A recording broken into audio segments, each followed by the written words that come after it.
काल मी होमवर्कला preliminary example टाकले पण त्याच फॉर्मॅटमध्ये झाले आणि जे शेवटचे दोन एक्झाम्पल होते फक्त एलएचएस आणि आरएचएस आपल्याला इक्वल दाखवायचे होते. एलएचएस साईडला ए इनवर्स दिलेला होता आणि आरएचएस साईडला फक्त कॅल्क्युलेट करून दोघं सेम दाखवायचे.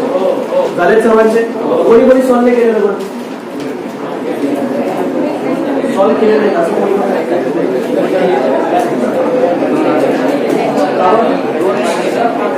सॉल्व्ह केले नाही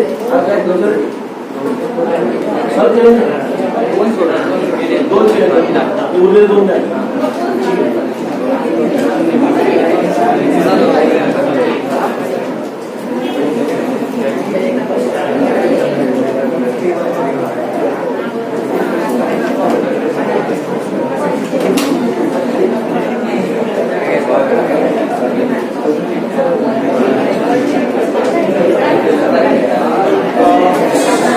इकडे लक्ष द्यायचं. आपण जे एक्झाम्पल घेतलं त्याच फॉर्मॅट मधलं एक्झाम्पल होतं, त्याच रिलेटेड एक्झाम्पल होतं की आपण ज्या वेळेला काल एक पॉलिनॉमियल घेतो a² - 5a - +7 असं काहीतरी एक्झाम्पल घेत होतं. त्याच फॉर्मॅट मध्ये मी एक एक्झाम्पल दिलं होतं. कोणतं एक्झाम्पल होतं? a² - 4a + 3 आहे. a² - 4a + 3 आहे हेच होतं.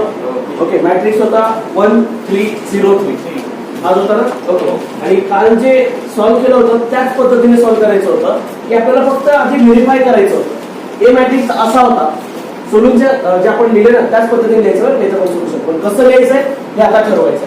नाव ए मॅट्रिक्स असा आहे 1 3 0 3 हा ए मॅट्रिक्स आहे आणि आपल्याला शो करायचं आहे की जे इक्वेशन आहे ते इक्वेशन त्याला काय करतंय? सॅटिस्फाय करतंय. इक्वेशन काय करतंय?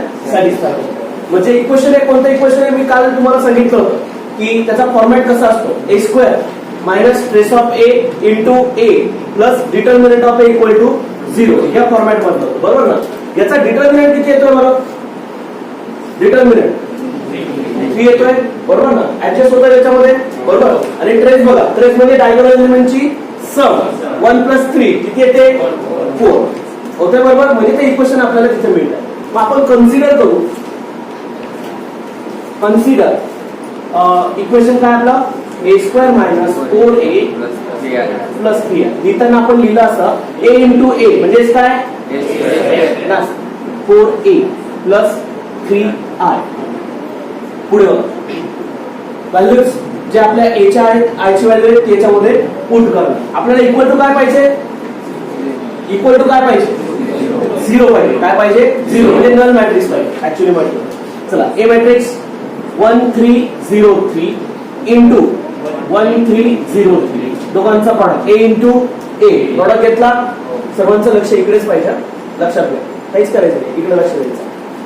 -4a 1 3 0 3 + 3i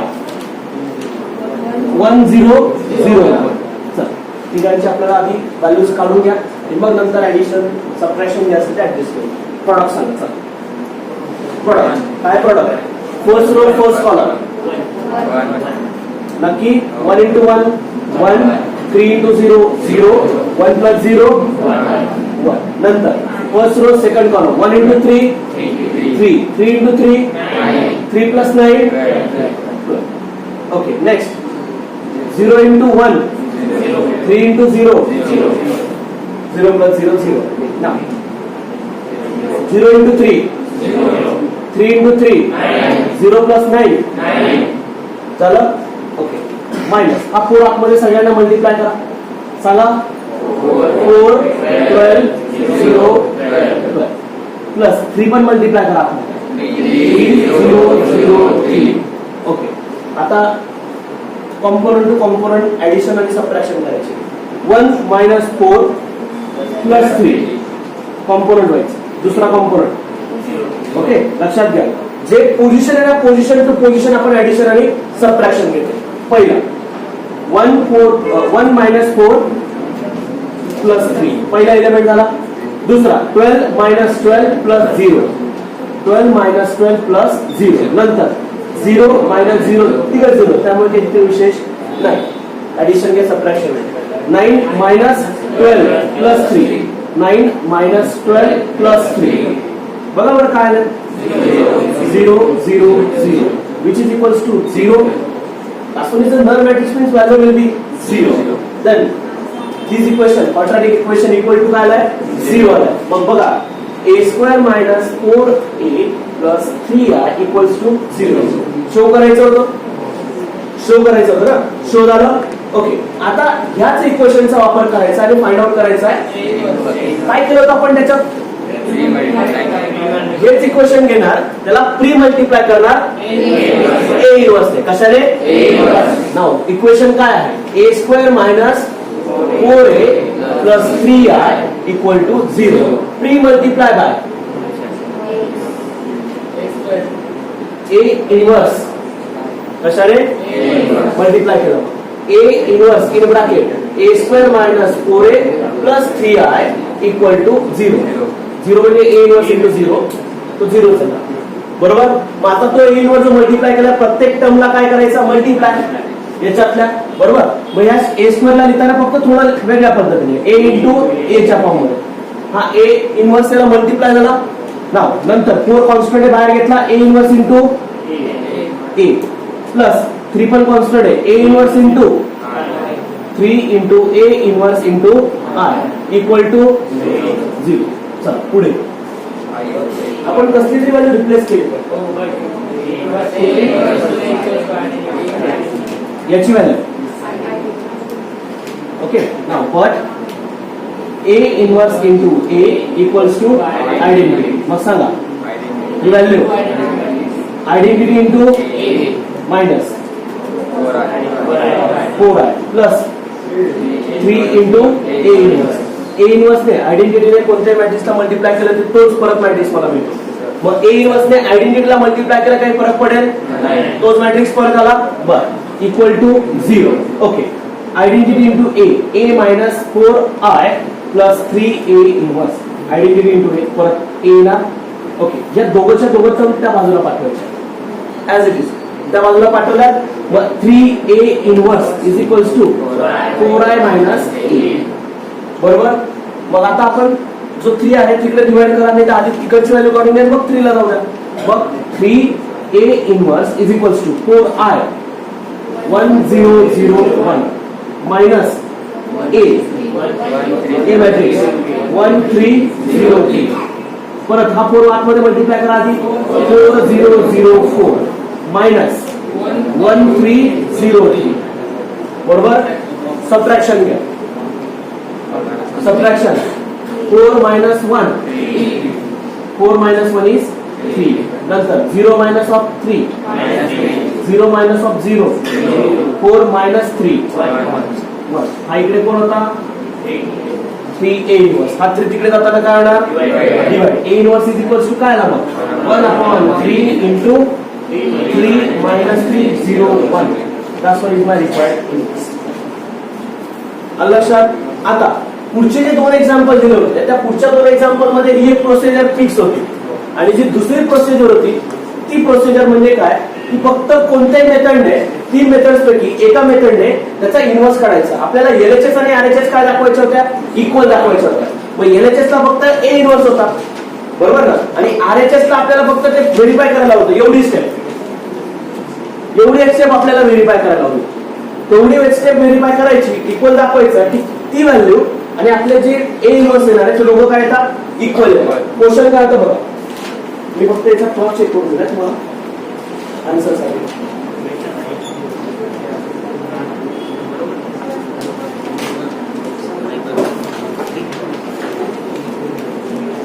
अजून एक एक्झाम्पल होतं त्याच्यात. a square minus 3i minus 2i हेच होतं ना. आता जमेल काय एक्झाम्पल? ग्रुपला जे टाकलंय त्याच्या पुढचा अजून एक एक्झाम्पल होतं बघा. जमेल नक्की? हे 2 एक्झाम्पल सॉल्व्ह केले, बाकीचे कोणतेच केले हो ना? हे 2 केले. ते एक्झाम्पल व्यवस्थित सॉल्व्ह करा. मला दाखवायचं नाही, फक्त व्हेरीफाय करायचं. महत्वाचं एक्झाम्पल ते पुढचं आहे. होमवर्कला दिलंय, घरी करा. त्यांना आयतं भेटलं की पटकन लिहितात. करायला सांगितलं का मग विचार करतात. लिहायला एक नंबर, दिसलं की लगेच लिहितात. सोल्युशन फक्त भेटायला. बोर्डाचं पेपरचं यायला बघायचं, सगळी मजा तेव्हा जात. सोल्युशन दिसलं चालूच पडतं. ते कोणतं आहे काय आहे ते आधी बघायचं, कोणतं सोल्युशन आहे. बरेच जण तेच मिस्टेक करतात, क्वेश्चन नंबर वेगळा आणि सोल्युशन वेगळं असं पण होतं. कधी काही काही होतं ना, सोल्युशन कोणाकडे तरी आलेलं असतं, फक्त लिहायचं आणि जाऊ द्यायचं असं काहीतरी असतं. चल एक्झाम्पल काय होतं, एकदम परत एकदा देऊन दाखवतो. If A is equals to 4521, समजून घ्या. समजलेलं असेल, क्लिअर कट विचारायचं आहे. नुसतं फक्त बाकीचे बघताय, चालू आहे फक्त काहीतरी एंटरटेनमेंट नाही चालू आहे, सगळ्यांनी व्यवस्थित बघायचं आहे. नाही जर केलं तर लगेच विचारायचं आहे, समजून घ्यायचे. कारण कसं माहिती का, जर मी पुढे गेलो तर ते संपलं इथे, तुम्ही परत विचारणार नाही. जर डाऊट आला जागेवर क्लिअर करा की हा कुठून आला किंवा कसा आला हे विचारायचं. आणि जर विचारलं नाही तर आपण पुढे जातोय, म्हणजे हा मागे पडत चालला का. जर झालं म्हणजे तिथे संपलं आणि नंतर विचारा आपल्याला, त्यात काही प्रॉब्लेम नाही. नंतर विचारा, सर्वांसमोर घाबरत असाल नंतर विचारा. आलं लक्षात, पण विचारा त्याच्या रिलेटेड काही डाऊट असेल का. कारण इथे जर क्लिअर केलं नाही तर नंतर कधी जाऊ कळतंय. आणि जो डाऊट तुमचा एकट्याचा आहे, जागेवर विचारण्याचा एक परिणाम चालतो. जो डाऊट तुमच्या एकट्याचा आहे तो 4 जणांचा पण असू शकतो. ओके, तुम्ही विचारल्यामुळे तुमच्या बरोबर 4 जणांचं क्लिअर होतं, रिव्हिजन होतं, तो फरक पडतो. कळतंय. आणि मी तुम्ही मला 10 वेळा विचारलं तरी मी रिवाइज करू शकतो. पण फक्त विचारा. पहिला पार्ट आहे, मॅट्रिक्स ए दिलेला आहे, देन शो दॅट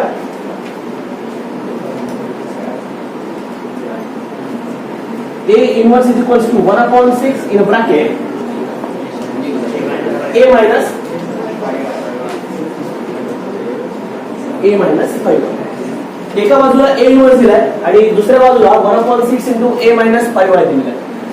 आधी A इन्व्हर्स काढून घ्या, ती जी व्हॅल्यू असेल, नंतर याची व्हॅल्यू काढा. इक्वेशन फर्स्ट जे असेल ते A इन्व्हर्स काढलेला त्याला एक मॅट्रिक्सला म्हणायचं. आणि इक्वेशन सेकंड ही जी आन्सर आला असेल त्याला, इक्वेशन फर्स्ट आणि सेकंड दोघं का आले पाहिजेत, सेम आले पाहिजे. आपण एका बाजूला A इन्व्हर्स काढू आणि दुसऱ्या बाजूला RHS साइडची व्हॅल्यू. ओके, दोघं आपण मॅच करण्याचा प्रयत्न करू.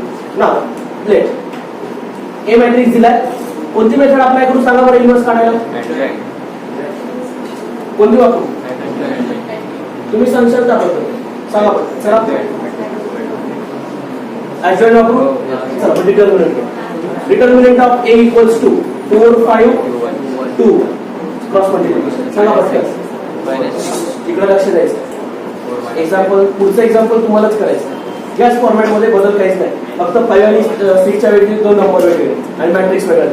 चला सांगा determinant 4 minus 10 equals to does not equals to A inverse exists. मग एवढं मेन्शन करा, A inverse exists. First of all, find a minus सांगा. M11 M11 is 1, M12 M21 M22. Okay, cofactors Aij, that's A11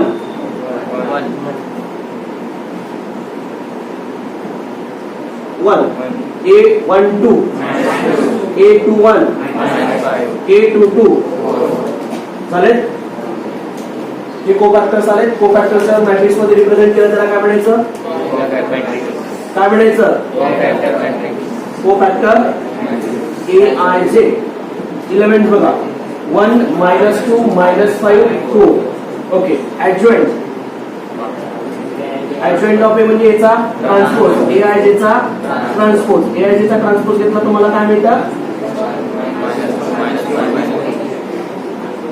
adjoint. बरोबर, adjoint आला, determinant आला, दोघांच्या value फॉर्म्युल्यामध्ये put करणार. याला इक्वेशन फर्स्ट म्हणायचं, याला इक्वेशन सेकंड. नाव मग आपला formula, therefore A inverse is equals to 1 upon determinant of A into adjoint of A. 1 upon determinant किती आलाय, into adjoint किती आलाय, 1 -5 -2 4. फक्त एक काम करा, जी मायनस साईन बाहेर आहे ना ती मध्ये टाकून कारण आपल्याला इथे फायनल आन्सर मध्ये 1/6 लागणार, बरोबर. मायनस साईन आपल्याला आतमध्ये पाठवावी लागेल, ही मायनस साईन आतमध्ये पाठवली की काय मिळते बघा. ओके, सांगा. 1/6 -1 5 2 -4, याला इक्वेशन 3 असेल. आता जे 3 इक्वेशन आलंय 3 नंबरचं ते इक्वेशन आणि जे आरएचएस काढणार ते दोघं काय आले पाहिजेत, इक्वल आले पाहिजे. मग कन्सिडर करतो, consider 1/6 into a minus 5 equals to 1/6 into a ची व्हॅल्यू पुट करा, मोठा ब्रॅकेट आहे कारण हा a मॅट्रिक्स आहे. Okay, 4 5 2 minus 5i. इकडे लक्ष द्यायचं, नसेल तर बाहेर द्यायचं. ओके, बाकीच्यांना दिसायला प्रॉब्लेम होतो, तो पण असा तो पण असा, त्यापेक्षा इथे बाकीच्यांचं लक्ष. ओके, 5 ने आतमध्ये मल्टिप्लाय करा, 1/6 बाहेर ब्रॅकेट 4 5 2 1 5 0 0 5. दोघांचं सबट्रॅक्शन. हा मॅट्रिक्स दिला का डायरेक्ट, इथे छोटा मॅट्रिक्स दिला. 4 minus of 5. Okay, 5 minus of 0. Okay, 2 minus of 0. 1 minus of 5. Equation 3 आणि हे इक्वेशन बघा, दोघं सेम आहेत. फक्त एवढं म्हणा, फ्रॉम थर्ड अँड फोर्थ दोघं एक्झाम्पल काय येणार, मग दोघं बाजू कशा येणार, मग हा ए इन्व्हर्स होता आणि हा दोघं काय येणार सेम, म्हणजे a inverse is equals to 1/6 in a bracket a minus 5. That's verified. एवढं सोल्युशन काढायचं, कळतंय का. एलएचएस वेगळी आरएचएस वेगळी फाइंड आउट करायची, मग दोघं आपल्याला इक्वल दाखवायचे. कळतंय. अजून एक एक्झाम्पल होतं याच फॉर्म मध्ये, म्हणजे 3 व्हेरिएबल्स मध्ये, 3 व्हेरिएबल्स मध्ये किंवा 3 नंबर्स मध्ये. करता येईल. याच्यात काही डाऊट, याच्यात कोणाला काही डाऊट नक्की. असे कसे हुशार एवढं हुशार पहिल्यांदा बघितलं, काहीच डाऊट नाही. किती मोठा डाऊट, त्यांना माहिती नाही की काय झालं. हे मी फक्त हिंट दिली. ओके, तुम्हाला सगळीकडे भेटून जाईल. नंतर आपल्या ऍप्लिकेशनवर टाकलं तरी तुम्हाला बघायला भेटेल. पुढचं एक्झाम्पल सांगतोय. पुढचं परीक्षेला आणि सीईटीला दोघं बोर्डाला सुद्धा इकडे लक्ष द्यायचं, ते नंतर द्यायचं. ते काय घरी गेल्यानंतर तुम्ही बघून बघून मी सॉल्व्ह करून दिलं ते क्लिअर करून. आता काय घरी गेल्यावर काय येत सर, हे एकदा समजून घेताना लिहायचंच काम आहे. परीक्षेला पुढचं जे एक्झाम्पल घेतलं त्या पुढच्या एक्झाम्पल मध्ये मागच्या 2 किंवा 3 म्हणजे 4 ते 5 वर्षामध्ये दोघं जण मिळवलं तर ते 2 वेळा विचारले गेले बोर्डच्या एक्झाममध्ये. आणि सीईटी साठी सुद्धा त्याच्यातली एक पार्ट विचारला जातो. त्याच्यात एक्झॅक्टली काय झालंय हा महत्वाचा आहे, कारण त्याच्यात क्वेश्चन काय आहे त्याच्यानुसार, कारण तो इन जनरल आहे, तो काही नंबर्सवर काढलेले नाही. आता त्यांनी देताना तिथे मॅट्रिक्स देतात एक्झाम्पल मध्ये विचारताना, खास करून इंडियामध्ये बऱ्याच वेळा विचारले. तो जो क्वेश्चन एक मॅट्रिक्स देतात आणि मॅट्रिक्सला त्यांनी एक एक्सप्रेशन दिलं असतं, त्या एक्सप्रेशनला सॅटिस्फाय करणाऱ्या व्हॅल्यूज त्या ठिकाणी काढायला लागतात, बरोबर ना. मग ते एक्सप्रेशन मध्ये काय आहे, कशा व्हॅल्यूज आहेत, कशा ऍड्रेस होतात, पण त्या व्हॅल्यू ऍक्च्युली बघायला गेल्यानंतर त्या फिक्स आहेत, त्या व्हॅल्यू फिक्स आहेत. त्या मॅट्रिक्सचा सुद्धा बऱ्याच वेळा वापर होतो. ते इक्वल टू 0 येईल किंवा डिटर्मिनंट येईल, ते ऍक्च्युली डायरेक्ट त्याच्यावरून मिळून जातं. मॅट्रिक्सचा त्याच्यामध्ये वापर करण्याची गरज पडत नाही, की डायरेक्ट त्याच्याने फायनली आपल्याला आन्सर मिळतं. म्हणून आपण एका ठिकाणी कॉन्सन्ट्रेटली विचार करून आणि मग त्याला पुढे सॉल्व्ह करायचं. एमसीक्यू लेवलमध्ये आलं जर थिअरॉटिकल असेल तर ऑब्व्हियसली आपल्याला ते राईट करावं लागेल. मी कसं सॉल्व्ह करतोय, काय करतोय, तुम्ही लक्ष द्यायचं आहे. क्वेश्चन बघायचा आहे, हा क्वेश्चन महत्वाचा आहे तर समजून घ्यायचा आहे. चला, आणि याच्यातला हा शेवटचा क्वेश्चन असेल, या चॅप्टर मधला हा शेवटचा क्वेश्चन असेल. काय सांगतोय, लास्ट क्वेश्चन. मी आधी सर्व मेथड सांगून घेतल्यात आणि मग उरलेले एक्झाम्पल मी सॉल्व्ह करतोय, कारण जे महत्वाचे क्वेश्चन्स आहेत ते पिकआउट करावे. आलं लक्षात. चल, क्वेश्चन नंबर किती आहे,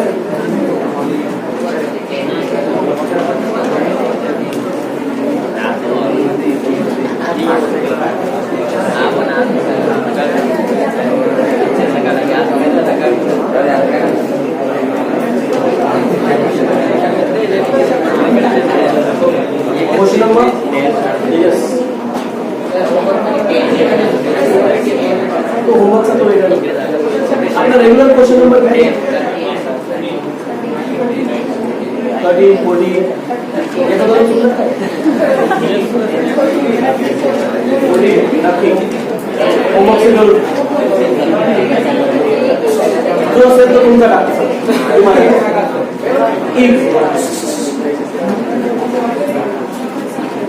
क्वेश्चन दोन मिनिट हा form show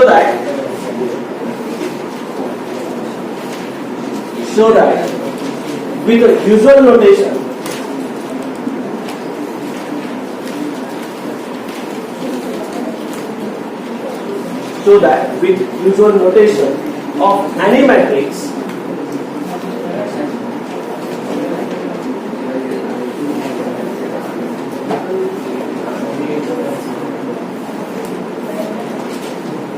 any matrix 3 cross 3 first त्याच्यातला first A11 into capital A21 plus A12 into A22 plus number reciprocal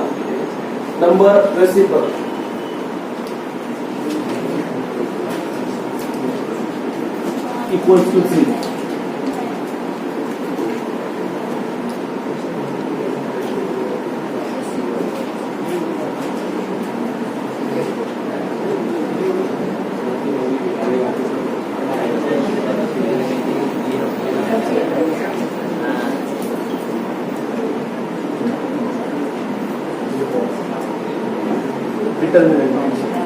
या व्हॅल्यू विचारलं असतं बरेचसे मुलं याला कॅल्क्युलेट करत बसतात जर सीईटी लेवलला जर आलं बरेच मुलं काय करतात मॅट्रिक्स दिले असतो याला कॅल्क्युलेट करत बसतात तर आरएचएस ला काय व्हॅल्यू दिली आहे तर फक्त मेन्शन करतात काय आन्सर इक्वल टू 0 केव्हा येतो इक्वल टू डिटर्मिनंट ऑफ ए कधी येतो ह्याच फक्त व्हॅल्यू आपल्याला कॅल्क्युलेट करायला लक्षात घ्या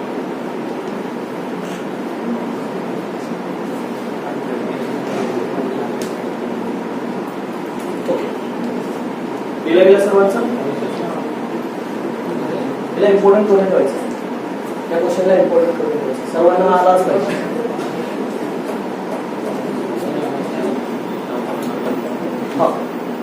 झालं सर्वांचं सॉल्व का करू सोल्युशन नाही सांगितलं फक्त क्वेश्चन द्यायचं एक तर तुम्ही लगेच सॉल्व करायला लागलो ते चांगलं नसतं सॉल्व नाही करायचं मी करून दिलं की मग करायचं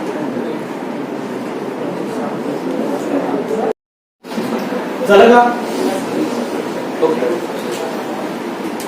एक लक्षात घ्या क्वेश्चन मध्ये काय दिलंय हे बघून घ्या क्वेश्चन मध्ये त्यांनी एक मॅट्रिक्स दिलाय 3 क्रॉस 3 3 क्रॉस 3 दिलाय म्हणजे ऑब्विसली आय ची व्हॅल्यू कुठून तर कुठपर्यंत आय म्हणजे काय रोज जे म्हणजे काय okay I runs from 1 to 3 जे रन्स फ्रॉम 1 to 3 मग आपल्याला ते एलिमेंट्स आपल्याला तेवढे ड्रॉ करावे लागतील तो मॅट्रिक्स घेतला की त्यानंतर एक्सप्रेशन मध्ये काय काय गरजेचं आहे हे बघा एक्सप्रेशन मध्ये काय काय गरजेचं आहे ते बघा आपल्याला हा इलेमेंट आहे स्मॉल लेटर्स मध्ये जे ते सर्व काय त्या मॅट्रिक्स मधले इलेमेंट्स आहे आणि कॅपिटल लेटर्स मध्ये जे दिले ते काय माझे को फॅक्टर्स आहेत काय माझे को फॅक्टर्स मग को फॅक्टर्स मला फाइंड आउट करावे लागतील पण सगळे को फॅक्टर काढण्याची गरज नाहीये जे दिलेले आहेत किंवा एक्सप्रेशन मध्ये विचारले तेवढेच फाइंड आउट करा कोणते 2 1 1 1 बरोबर म्हणजे मायनस सुद्धा तोच काढावा लागेल 2 1 चा मायनस आणि A11 चा मायनस कारण ज्या वेळेला एक्सप्रेशन मध्ये पुट करणार 1 1 A11 काढणार त्यावेळेला M11 लागेल 2 1 ज्या वेळेला काढणार त्यावेळेला M21 लागेल मायनस लागेल म्हणजे फक्त मायनस किती काढायची गरज आहे 1 2 3 4 आणि 5 6 मायनर काढायची गरज आहे आणि 6 को फॅक्टर आणि 6 मायनस 6 को फॅक्टर काढले की त्यानंतर आपण फक्त एलएचएस मध्ये व्हॅल्यू पुट करायची आणि इक्वल टू जे येते ते एक्सप्रेशन चेक करायचं पण एका ठिकाणी 0 आहे म्हणजे ते इक्वल टू कॅन्सल होणार सर्व आणि इक्वल टू 0 मिळणार बरोबर म्हणजे एका ठिकाणी डिटर्मिनंट आहे म्हणजे आपल्याला त्या 3 क्रॉस 3 चा डिटर्मिनंट काढून ठेवावा लागेल म्हणजे पहिली स्टेप आपली जी असेल काय डिटर्मिनंट पहिली स्टेप बरोबर ना मग पहिली स्टेप आपण फक्त जे मॅट्रिक्स दिलाय त्या मॅट्रिक्सला मेन्शन करू लेट ए मॅट्रिक्स किंवा आपण छोट्या फॉर्म मध्ये ARJ 3 क्रॉस 3 चला नंबर्स बघा आता काय काय की A11 A12 A13 A21 A22 A23 बरोबर. हा किती क्रॉस कितीचा मॅट्रिक्स आला. आधी काय फाइंड आउट करणार याचा आपण डिटर्मिनंट. काय फाइंड आउट करणार डिटर्मिनंट बघा. A11 into A12 into A13 A21 A22 A23 A31 A32 आणि A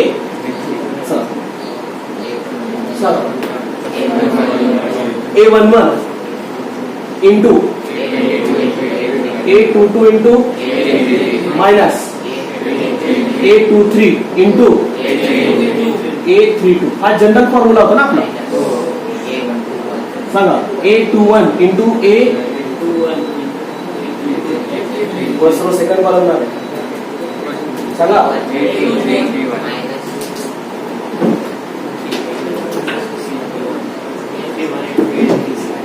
सांगा पटकन.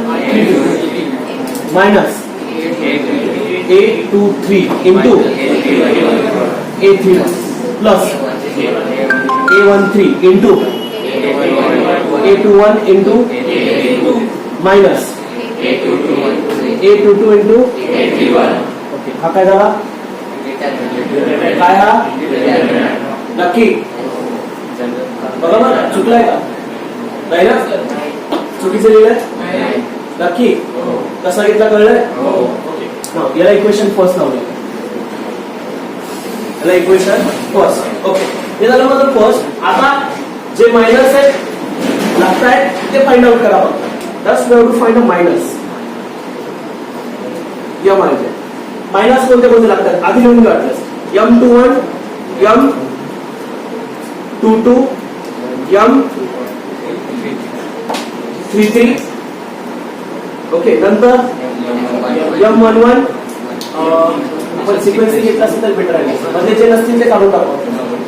सिक्वेन्स M11 M12 आहे का आहे. M13 आहे का M13 मध्ये. बरं. नंतर सेकंड रो मध्ये सगळे लागतात. फक्त थर्ड रो मध्ये एक पण नाही. डायरेक्ट सिक्वेन्स लिहायचा. मायनस पण आपण सांगायचे मला.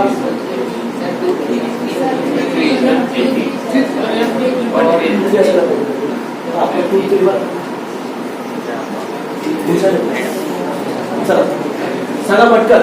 एक एक मायनस सांगा पटापट सांगा. चला 11 डायरेक्ट डिटर्मिनंट काढून मग सांगायचं. A22 into A33 minus A23 into A32. नंतर दुसरा minus A21 into A33 minus A31. नंतर A21 into A32 minus नंतर Q1 साठी A12 into A33 minus A13 into next A11 into A33 minus A13 into A31. बरोबर. नंतर शेवटचा minus A11 into A32 minus A12 A3 हे minus आहे. आणि याला फक्त प्लस मायनस लावत गेले की कोण मिळेल. फक्त दोनच ठिकाणी लागतायत का. हे दोनच साईन बदलतील ना. साईन हा पण 3 ठिकाणी. हा एक 2 आणि हा 3. फक्त एक काम करा त्यांना आदला बदल करून घ्या. ज्यावेळेला कोफॅक्टर्स काढणार आपण आदला बदल केल्यामुळे काय होईल. मायनस मल्टिप्लाय करतोय जे आतमध्ये मल्टिप्लाय झाले मायनसचे काय होतील प्लस प्लसचे काय होतील मायनस. मग आदला बदल करून घेतले तर होऊन जाते. बरोबर. मग मायनसच्या पुढे कोफॅक्टर्स ए आहे. A11 तो राहणार A22 into A33 minus A23 into A32 झाला. हा चेंज होणार. हे आतला बदल कारण हा ऑड पोझिशनला. आतला बदल करून घ्या. A23 into A31 minus A21 into A33 change करून घेतोय तुम्हाला. पुढे हा ॲज इट इज राहील. A13 A21 into A32 minus A22 into A31. नंतर A21 हे पण बदलेल. ओके. नाव काय सांगा. minus A12 into A3.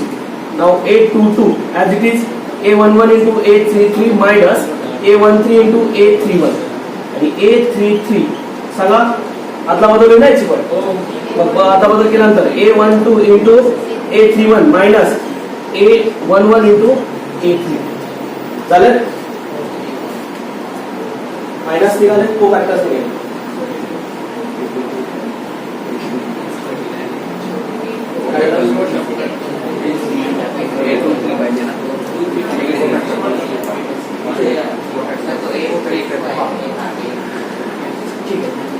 झालं इथपर्यंत ओके काही एवढं दोन एक्सप्रेशन फॉर्म झाले की आपल्याला पहिलं एक्सप्रेशन हे कन्सिडर करायचं याची LHS कन्सिडर करायची तुम्ही ह्या तिघांची व्हॅल्यू पुट केली की इक्वल टू काय मिळेल 0 सगळे कॅन्सल होते ज्यावेळेला तुम्ही आतमध्ये मल्टिप्लाय करून सॉल्व्ह केले सर्व टर्म्स कॉमन दिसतील एक प्लस मध्ये असेल दुसरा मायनस मध्ये काय होईल तो कॅन्सल बरोबर पहिलं एक्सप्रेशन सोपं आहे बरोबर ना दुसऱ्या एक्सप्रेशन मध्ये ज्यावेळेला तुम्ही पुट करणार त्यावेळेला ही व्हॅल्यू जे डिटर्मिनंट काढलं